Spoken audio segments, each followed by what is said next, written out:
It's, I guess, body part day here on Murder in the Morning. This is a follow-up, actually, to a story we did on Friday about Harvard Medical School and the issues they have been having with some of their the staff and human remains.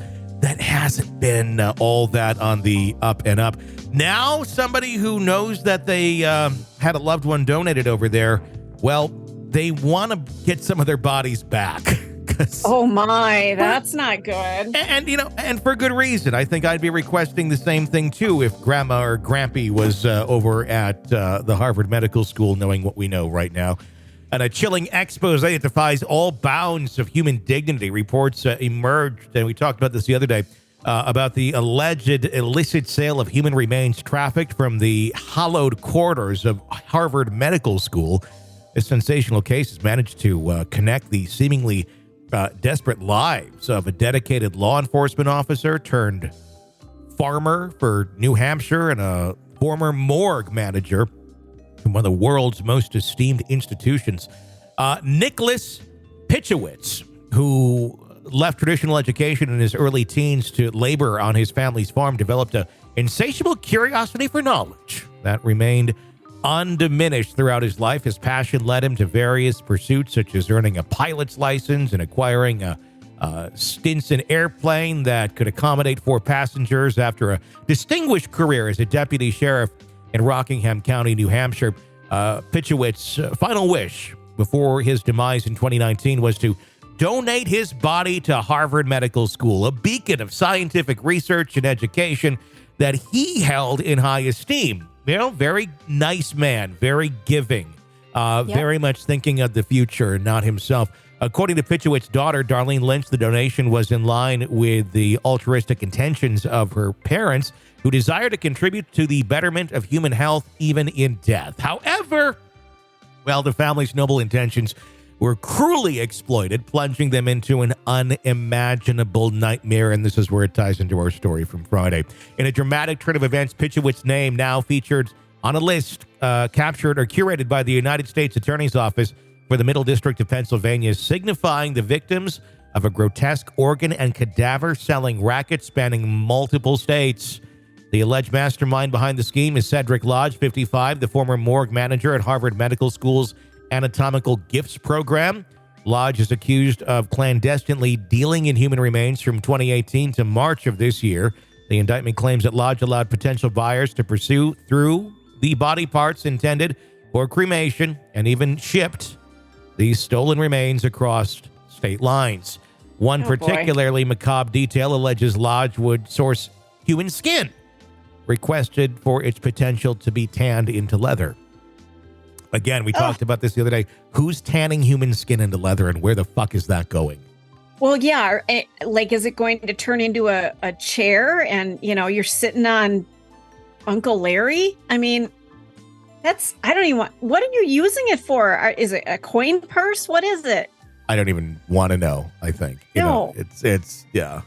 Lodge's wife, Denise Lodge, 63, allegedly aided her husband's appalling venture, coordinating sales via phone and social media. The indictment highlights a total of 39 transactions, all executed through PayPal. Is that part of the PayPal guarantee, you think? If you go to get, like, I ordered a scrotum. I didn't order a pinky, and you get the wrong thing. Is that covered underneath that? That'd be I guess if you end up with the wrong thing, it doesn't matter what it is. It gets returned and refunded, I would think. I don't know. He, along with Joshua Taylor, 46, for human remains sourced from Harvard, with payments ranging from $200 to $1,000 for different parts, depending on what you want. Taylor and Lodge's Katrina McLean, 44, and Matthew Lampy, 52, have all been charged with conspiracy to interstate transport of stolen goods, potentially facing up to 15 years of imprisonment. In a separate but related case, Jeremy Pauley, 41, of Candace Chapin Scott, faced charges involving the sale of corpses of 2 stillborn babies.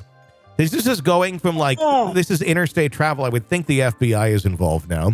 The United States Attorney General Jared M. Karam described the case as one that defies understanding and strikes at the very essence of what makes us human. The victims, he pointed out, willingly offered their remains for medical research and education, making the crime particularly egregious. The revelation has shaken the Pitchowitz family, leaving them filled with a mixture of disbelief, anger, profound sadness. Yeah.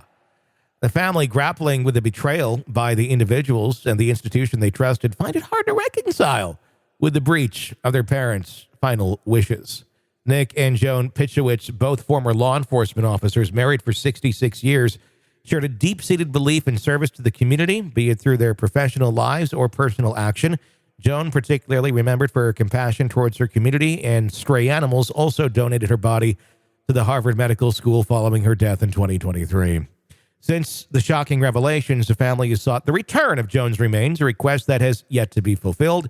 The painful ordeal has eroded the family's trust in the institution they once respected, prompting them to question the apparent lack of security and oversight at Harvard. Yeah, you fucking think? Yeah, right. News of the gruesome investigation was brought to the Pitchowitz family attention via a local news report. Adding to their distress, Lynch vividly remembers the gut-wrenching realization and sickening and unimaginable moment that they found out. Amidst the shock and betrayal, the family grieves undoubtedly for the death of their parents and the violation of their final wishes. We want to get his parts back, whatever that means, said a tearful Lynch, doubt echoing in her voice about the identity of the ashes they currently possess. And the ashes, we have them. Are they him? Judging by the track record thus far, I'd say probably not. Yeah, how would you even know? I'm going to guess grandma's been sold and, let's go grab some ashes and say it's grandma. And let's hide some shit really, really quick. Of all places, if this is happening at the highest levels of education and institutions in our country, what the fuck is going on at the ones that aren't at the higher levels? And that's the exact concern. Before I started working with you, I was working in the euthanasia field for the veterinary field. And I got to tour a crematorium where they only do animals. And there is a process. I was so impressed with how they keep track of every pet. There's a barcode. So every time the pet moves, the barcode is scanned so that you know exactly where your pet is. I mean, you as a consumer can't track it, but the company itself knows exactly where the pet is. And it sounds like on the human level, there's not this kind of accountability going on. So I know for a fact, at least the crematorium that the company I worked for, that they dealt with this company, they were very on top of things. They knew where each pet was at every stage, and they weren't lost. They were treated with dignity and respect. And I'm just not hearing the same kind of accountability with the human world right now with what we've talked about. What would they do to return these bodies, like the parts at this point? I mean, even if they had them, like they just show up on the doorstep with a fucking Coleman cooler. Like, hey, here's Beatrice. I mean, I would hope that they would send it to the funeral home of their choosing. I mean, they should be taking care of this themselves. If somebody wants the body parts back, it is their responsibility to take care of the cremation. Whether that's their rule or not, they have absolutely violated people's trust at this point. This is going to be interesting to watch and just to see what happens and who's held accountable here in this. Obviously, some very horrible people doing this. But again, like I said the other day, if this is happening in your institution and it's happening on your watch, there's needs, and I pardon the pun, some heads need to roll here. Oh, God, Tony.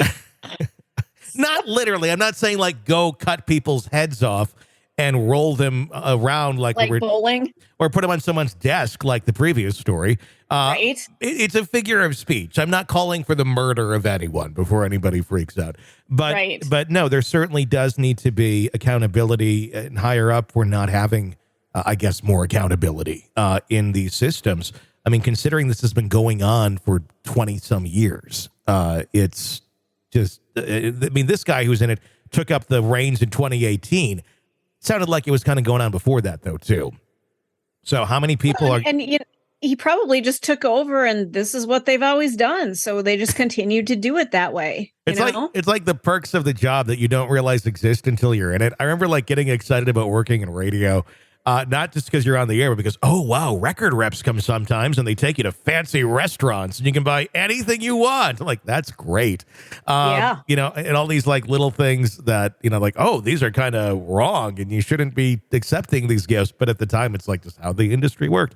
I don't think that the industry's ever worked like this, or maybe it has, of these side hustle gigs of, you know, selling Aunt Nancy's, you know, left arm on the side to be made into a coin purse.